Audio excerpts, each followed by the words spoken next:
प्रत्येक व्यक्ति अपने जीवन में कुछ लक्ष्यों को निर्धारित करता है, जिससे वह अपनी योग्यता और अपनी प्रगति की परख करता है। यदि लक्ष्य हासिल नहीं होते हैं तो वह अपनी कमियों को देखता है, उसमें सुधार करता है और फिर उन लक्ष्यों को हासिल करने की कोशिश करता है। कई लोग अपने लिए लक्ष्यों को निर्धारित करते हैं और उसको पाने के लिए रणनीति भी बनाते हैं, लेकिन वे असफल होते हैं। जागरण अध्यात्म में आज हम भगवान बुद्ध से जुड़ी एक प्रेरक घटना के बारे में बता रहे हैं, जिसमें आपके लिए एक संदेश है। भगवान बुद्ध को जब ज्ञान की प्राप्ति हो गई तो फिर वे संसार को उस ज्ञान से आलोकित करने निकल पड़े। भगवान बुद्ध किसी गांव में जीवन के विभिन्न आयामों पर प्रतिदिन व्याख्यान देते। उनके प्रवचनों में जीवन का सार छिपा रहता। उनकी बातों को लोग बहुत ही गौर से सुनते थे। एक व्यक्ति बिना नागा किए उनके व्याख्यान सुनता। काफी समय बीत जाने के बाद भी उसने अपने अंदर कोई विशेष बदलाव नहीं पाया है।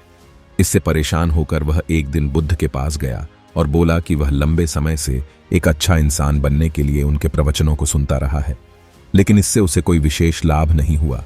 वह एक अच्छा इंसान नहीं बन पाया, उसमें कोई बदलाव नहीं आया है। उसकी बातों को सुनकर बुद्ध मुस्कुराए। उन्होंने उसके सामने उसके गांव का नाम, वहां तक की दूरी, वह वहां कैसे जाता है आदि जैसे प्रश्नों की झड़ी लगा दी।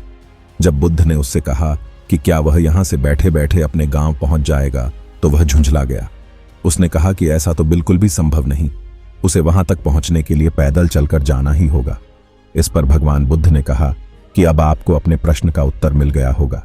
यदि आपको अपने गांव का रास्ता पता है, लेकिन इस जानकारी को व्यवहार में लाए बिना वहां नहीं पहुंचा जा सकता है, उसी प्रकार यदि आपके पास ज्ञान है और आप इसको अपने जीवन में अमल में लाए बिना एक बढ़िया इंसान नहीं बन सकते।